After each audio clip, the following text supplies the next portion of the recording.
Got me and Gilbert here. My dog is apparently gonna hang out with me. So I found this hat. This is not gonna work.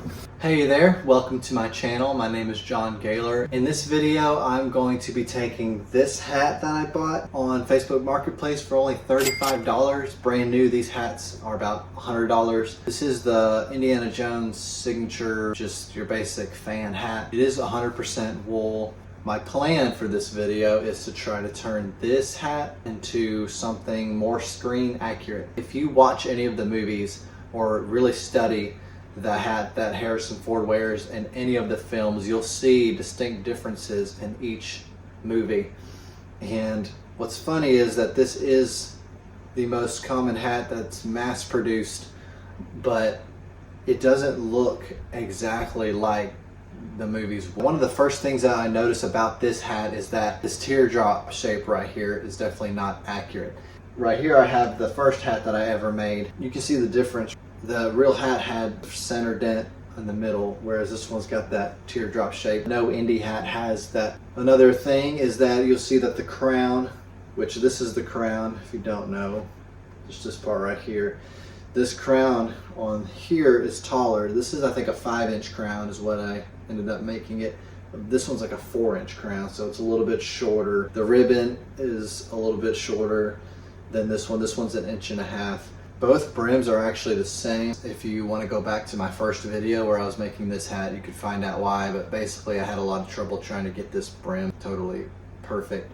So the insides, you can see the differences. I put a lining in this one. It just looks so much better, and this one just has the emblem in it. So I'd like to try to maybe take out that sticker, put it on the lining that I'm going to put on the inside. The sweatband I want to replace because this just feels like plastic. I want to try to keep the bow. We're going to do some reshaping to it, put it on a hat block, try to reshape it and see what we can make this hat turn out to look like. I have no specific goal as to which film this hat's gonna be. I'm just gonna work with it, see what I can do with it, because that's exactly what I did with this hat, and it turned out looking more like a Raiders of the Lost Ark style, which I really like. Stay tuned and let's see what happens. First thing we're gonna do is we're gonna snip off the ribbon.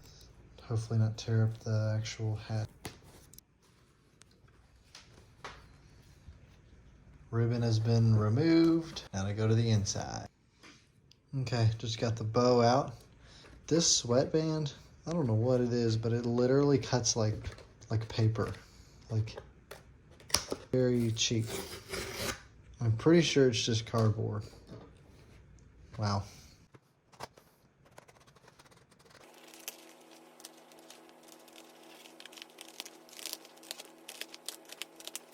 There it is. Okay, I'll try how easily this peels out. I really would like to save this. Oh yeah. Definitely gonna try to re-glue that on. Okay, we got this hat down to the bare bones here. So let's put it on the hat block. So while I'm waiting for my water to boil, I'm taking all of the loose threads that are in here. I wonder how these hats are made. I wonder how much is machine operated and how much is actually hand sewn, because I don't know, but it'd be kind of cool to find out. If you happen to know, throw a comment in the comment section and let me know. So I know in this lighting, I know for a fact you can't see this, but what I'm noticing with taking out these pieces of the threads is that it looks like it was sewn like this all the way around, and that way you don't even see any threads on the outside, because there are no threads on the outside.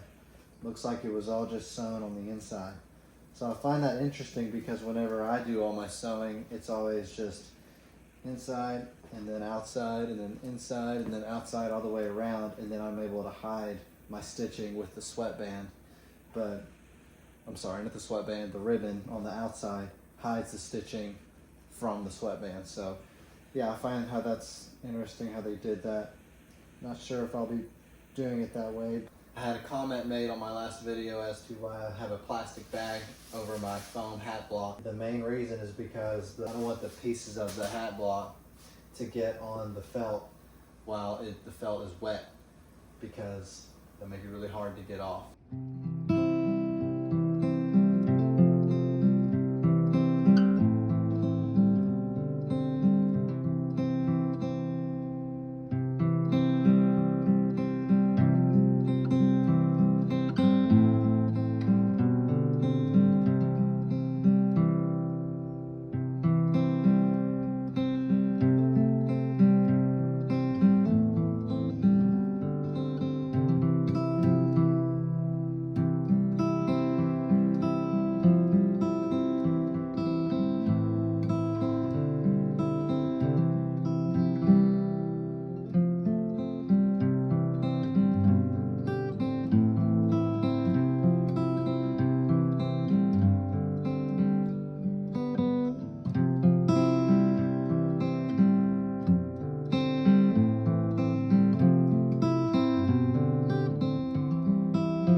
And here it is, the final product, the ending of this hat. I have my front camera on so I can see it.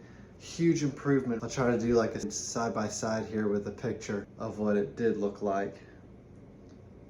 Totally different. To me, it has that Last Crusade look. This little bit more open pinch, I guess, could pass for Temple of Doom, but between this tighter pinch, which is what I'm trying to get, still trying to work it in there, and the way the brim swooped up, it looks to me just like the Crusade hat. And what's crazy is I didn't do very much with the brim. It's just naturally, from me pushing down on the block, turned out like this. So I didn't do much of anything different. I'll do a turnaround so you can see it.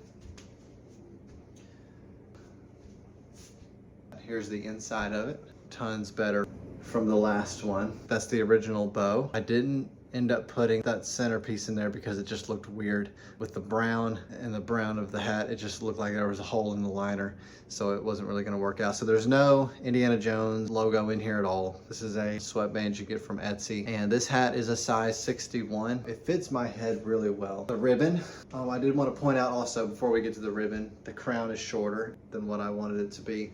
But this was as much crown height as I could get out of this thing. I was pushing down on that hat block as hard as I could. I'm surprised I didn't rip it. It's a little bit higher than 4 inches, thankfully. It's not a 4-inch crown, it's a little bit higher. Working down to the ribbon, it makes the crown look even shorter actually with the 1.5 inch ribbon there, but I went ahead and used a new ribbon instead of the original. I decided not to go with the original. And then did my bow a little bit differently, which I was actually able to record in this video, so I'm happy that I got to show that because it was my first time doing it that way, and it turned out a whole lot better than how it has turned out, in my opinion. So as far as making the bows, they all end up looking the same, but it's always the process of actually sewing the bow and making it. I'm still figuring out the best way to do that. I think that's it. So thank y'all for watching this video, and I'll see you on the next one.